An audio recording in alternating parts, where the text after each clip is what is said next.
আসসালামু আলাইকুম ওরহমতুল্লাহি ওবরাকাতু।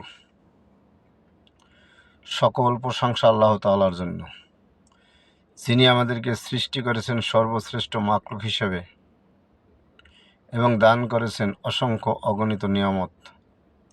সেই জন্য দিল থেকে শুকরিয়া আদায় করছি, আলহামদুলিল্লাহ। হে আল্লাহ, আপনি আমাদের সকলকে দুনিয়া থেকে এমন কাজ করায় নেন, যেই কাজে সন্তুষ্ট হইয়া আপনি আমাদেরকে মৃত্যুর সময় কষ্ট দিবেন না,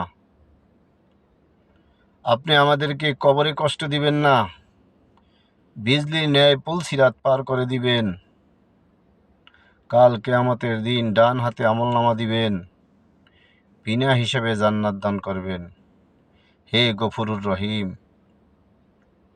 হে আল্লাহ, আপনি আমাদের সকলকে আপনার পছন্দ মতো আপনি কবুল করবেন, সেই রকম কাজ আমাদের সকলকে করে যাওয়ার তৌফিক দান করেন। আমিন।